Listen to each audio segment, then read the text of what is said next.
What's up, guys? 2-0 yesterday. Felt good. Felt like I saw those plays. Minnesota won behind Festa, Uncle Festa, what we call that member of the Adams family over here in Boston.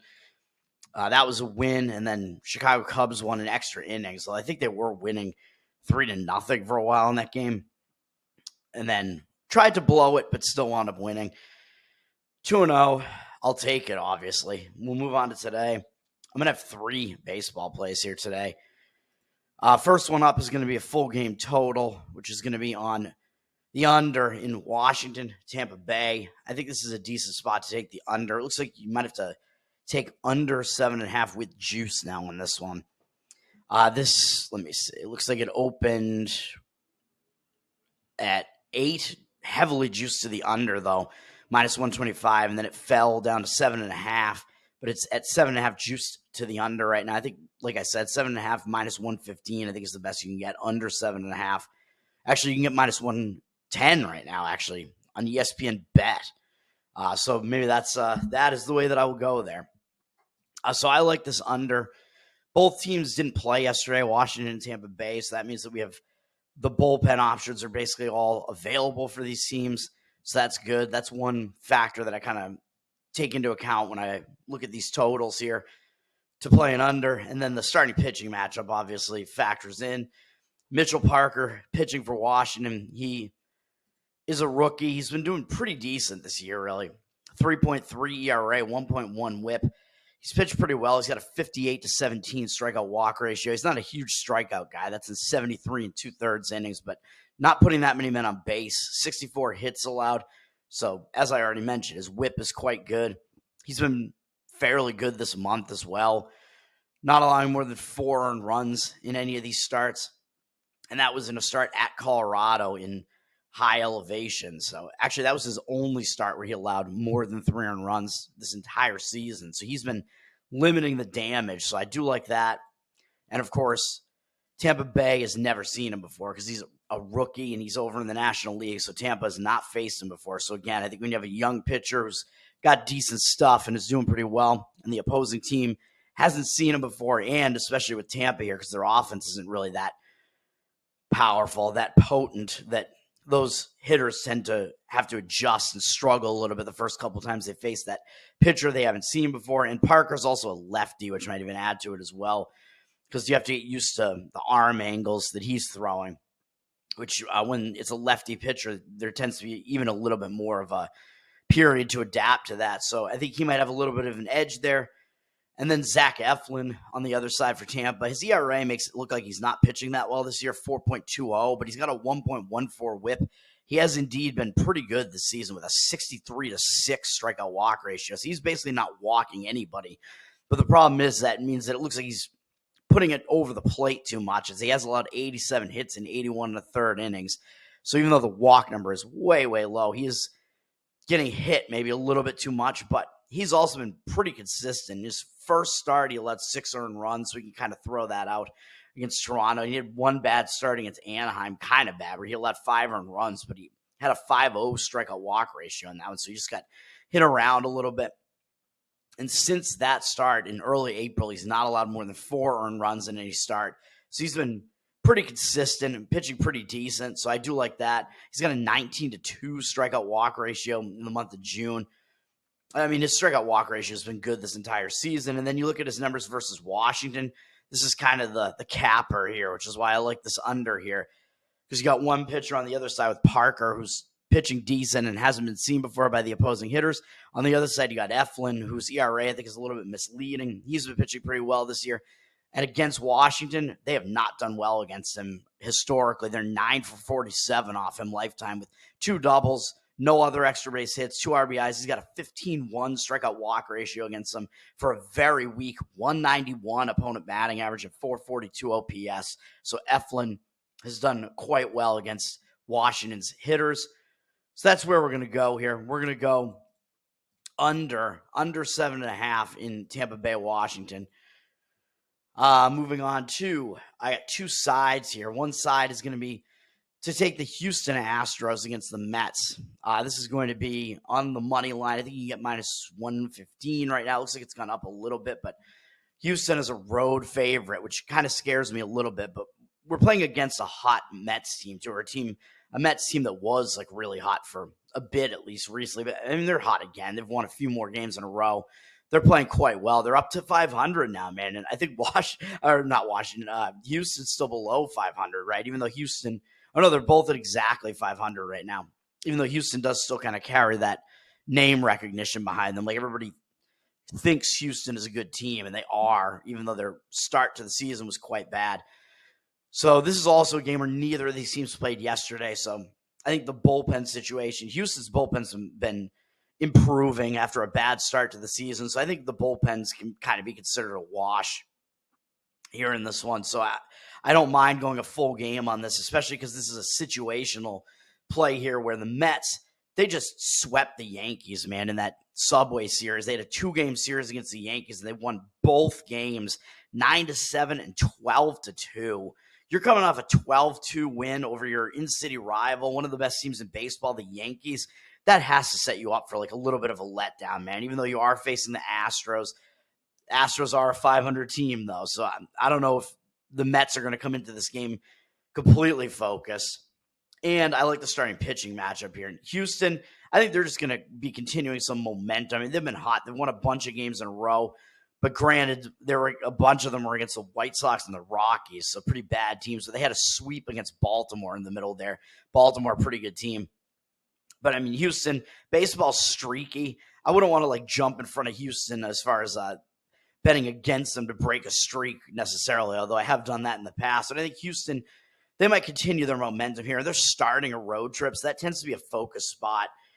And they're coming off of a home series, a couple of home series that they swept against Baltimore and Colorado. So they might just carry that momentum out on the road a little bit. Having a day off maybe will hurt a little bit and break that momentum a little bit. But when you have that first game on the road, especially against a Mets team that's also been hot, and, you know, it's a pretty big market team, I think Houston is going to be focused to start the road trip. You want to get that road trip off to a nice start. And I think the pitching matchup is in favor of Houston as well. Ronel Blanco is pitching for Houston. I think he's the guy who got like nailed for having pine tar in his head earlier in the season, right? So I don't know. I guess he barely got suspended. I guess I don't know. I think it was him, but I don't know.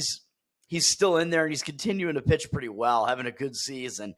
I don't know if the pine tar is factoring into that. I don't know if he's doing something else, but he's got a 2.34 ERA and 0.97 WHIP. I mean, I don't care what he's doing as far as the betting perspective, as long as we're finding angles that we can play here, man. So Blanco, yeah, really low WHIP, low ERA. He's been virtually unhittable this season, man. So he's been kind of like Luis Gil, although I've had trouble with Gil recently. Gil has had a couple of bad starts in a row. Similar to Gil, Blanco has like a lot of walks, but he's not allowing many hits. Although Blanco's strikeout rate is actually lower, 79 strikeouts in 84 2/3. Not a really high strikeout rate. And he's allowed 34 walks, which is way too high, but he's only allowed 48 hits. So he is keeping hitters off the base path still, man, even though he's walking too many. His WHIP is really low because the amount of hits he's allowed is so low. He's had 2 no-hit performances. I mean, he started the season throwing a no-hitter against Toronto and followed that up with a 1-hitter in the next game against Texas on the road. He had a no-hit 7-inning performance 2 starts ago against Detroit. Now he's coming off a start over Baltimore, a good offense where he had another pretty good start, even though he allowed 3 walks in both of those. So he is too wild. He still really didn't allow much of anything. So Blanco's been pretty good in a lot of different ways this season. So I like that. The walks are really the one drawback of Blanco. That plus the pine tar, I guess. But I don't expect him to be like in a letdown spot here. He's been pretty consistent all year, man. He allowed 4 earned runs in 2 starts in a row against Minnesota and St. Louis. And other than that, he hasn't allowed more than 3, which he only did once against Seattle. And other than that, he's allowed 2 or fewer in every other start. So all but 3 of his starts. He's allowed 2 or fewer earned runs in 11 of 14 of his starts. So that is something that you like to see as well. That's pretty good. And up against the hitters that he's facing here, up against the who did I say I don't remember who I said they're facing. Who are they facing? The Mets. Up against the Mets hitters. The Mets have basically never seen him before. Only JD Martinez has ever faced him before, and he's 0 for 2, of course, with a walk. So not much to take away from that, other than what you could say is that the Mets are coming into this cold, basically not having faced Blanco before. So that might give Blanco an advantage because you have this pitcher that's doing pretty well, just like I said with Mitchell Parker, although they're certainly different pitchers. With Blanco coming in there and this lineup of Mets hitters having to come in here never having seen him before. And they're going to, again, there's going to be an adjustment period, and that tends to be an advantage to the pitcher. So I'm going to be on Houston for that reason as well. And then on the other side, I like to fade Jose Quintana. He's pitching for the Mets. He's not one of their better pitchers, although he's been pitching better recently, getting his ERA down to 4.58, which is still not very impressive. And a 1.32 whip is still way too high. He's still putting too many men on base, man. He's got 58 strikeouts and 26 walks on the season and 78 hits allowed and 78 and 2/3 innings pitched. So the amount of hits isn't that high. The amount of walks a little bit high, and he's not a strikeout guy. He doesn't come in and blow people away, even though he's coming off a really good start against the Cubs. But maybe that means he's going to fall into like a letdown spot here, even though he is facing a good Houston team. But this Houston team may just know how to hit him. So even though he might be focused on a Houston team, maybe he won't be because he's coming off a great start against the Cubs, although the Cubs have been struggling recently. But maybe he also will just succumb to Houston's pretty potent offense. So Quintana, before he had those two starts against San Diego and Chicago, the Cubs, which those teams are kind of, I think, middling offensive teams, he struggled in the prior two starts pretty badly against Philadelphia and Arizona. So his month of June has been really up and down as well. In the Philadelphia and Arizona starts, he didn't get through more than 4 innings in either of those. And up against the team that he's facing here, up against Houston, of course, Quintana's been in the league for a while, so Houston does have some sample size against him, although it's actually not that big. So that does kind of worry me a little bit. He's actually been good against these Houston hitters. The 4 who have seen him before are actually only 8 for 35 off him with a double, no other extra base hits. 2 RBIs and a 10-0 strikeout walk ratio, but that's very un-Quintana-like, I would say. So I'm not too concerned about that. I think we get the advantage from Blanco because he's the better pitcher overall this season, and he hasn't been seen before at all by the Mets, whereas at least Houston has seen Quintana before. So it's possible that when they were facing him that first time or whatever, maybe they struggled a little bit more, but he's not that great a pitcher. So I think Houston should be able to figure him out and get something done here. The market in this one has conflicting signals as we see Houston down from -120 to -110 as this road favorite. They have 69% of the tickets, so they are public, but I do also see 79% of the cash on them. So it looks like we may have some public and bigger money agreement on the Houston side, but then we also see that the line is ticked down on Houston. So I don't know which one of those to believe, but I'm just going to believe in the situational play and the starting pitching matchup here and go with Houston. And then to finish this off, I was looking at maybe wanting to take Minnesota. I'm not going to play this game, but Seattle's returning from a long road trip. They're like the only team that's returning home from a road trip that's that long, but Minnesota played yesterday. So that kind of counteracts it, which I was on the Minnesota game yesterday and won. So that kind of counteracts it a little bit. And that game is over for Minnesota. And, I've liked to bet on him because I think his ERA has been misleadingly high this year, and he's actually a good pitcher. But he's up against Logan Gilbert for Seattle, and I think both of those starting pitchers actually have decent numbers against the opposing hitters, and they've both been good pitchers this season as well. So I don't really want to do it. I don't really want to fade Gilbert or have to take Minnesota, who played yesterday when Seattle was off, even though Seattle was returning home from a road trip. So it could be like a distracted home return spot, but maybe not because Minnesota's been playing pretty well. So maybe Seattle will still maybe show some focus. Who knows? Oh, man, I'm so tired. Not getting enough sleep, man. But, yeah, Logan Gilbert, he's not exactly somebody that I necessarily want to fade. If the starting pitching matchup was different, maybe I would come in on that one. I could potentially see taking that one under just because both of those starting pitchers are pretty good, but you'd have to take under 7. Although you might get reduced juice on the under 7 there. You might get plus money on it. The other game I'm going to be on, I'm playing 2 like road favorites, I guess, who are kind of public road favorites, but I think it is the way to go, man. The other day I played 3 public road favorites and 2 out of the 3 won. So I'm not that concerned about it when it comes down to like the situation and the starting pitching matchup. And I kind of like the starting pitching match. So actually the starting pitching here, I'm actually factoring in 3 starting pitchers today who have not been seen before by the opposing hitters, taking an under in one and taking the that pitcher's team and the others. I'm taking the LA Dodgers, man, in this one. I think this is a bad spot for the Giants. The Dodgers didn't play yesterday while the Giants did. This looks like the Dodgers are down from minus 115 to minus 106. So the market signals look really similar to that Houston game. So that worries me a little bit. 73% of the tickets on them, but also 88% of the cash. So it does look like maybe public and some big money coming in on the Dodgers side, even though, again, we see that the line has actually moved down a little bit on the Dodgers. So that worries me a little bit. I think you can get them at minus 108 right now. Pretty short price on the Dodgers, but I like this, man. San Francisco played yesterday in that game that I was on the Chicago Cubs against them. They played into extra innings against them. So that all doesn't seem that good to me while the Dodgers were off yesterday. So San Francisco, even though they're not traveling, they're staying at home, and the Dodgers are coming back out to the West Coast from Chicago. The Dodgers did have yesterday off, like I said, while San Francisco used a bunch of their relief pitchers. And I like the starting pitching matchup here. And I think that San Francisco probably, even if they didn't use that much of their bullpen yesterday, used like 5 relievers. I think the Dodgers might actually have the bullpen advantage over them anyway. But I think they really do with their bullpen being rested while the Giants, I almost said the 49ers, while the Giants had to use their bullpen yesterday. The starting pitching matchup, Landon Knack is pitching for the Dodgers. He's off to a pretty decent start so far in his rookie season, although he hasn't been going that deep into games. He's gone basically 5 innings in almost all of his starts so far this season. He hasn't really faced a great offense yet, but San Francisco is not a great offense either. He's been pitching well. 2.1 ERA and 0.94 whip so far. Nothing to really complain about that, although his strikeout rate is not too high with 18 strikeouts, 8 walks, only 16 hits allowed, so that's good, and 25 2/3 innings pitched. So he's been tough to hit.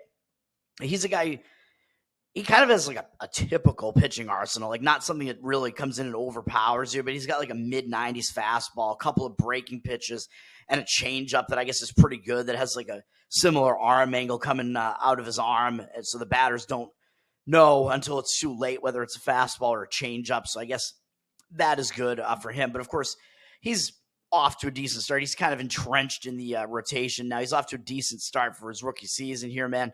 Even though he's a little bit old to be a rookie at 26, but I think he might have had some injuries or something delayed him coming into the majors. He's been considered to be like a decent prospect, but probably kind of profiles as more of like a 4th starting pitcher in a rotation type of guy.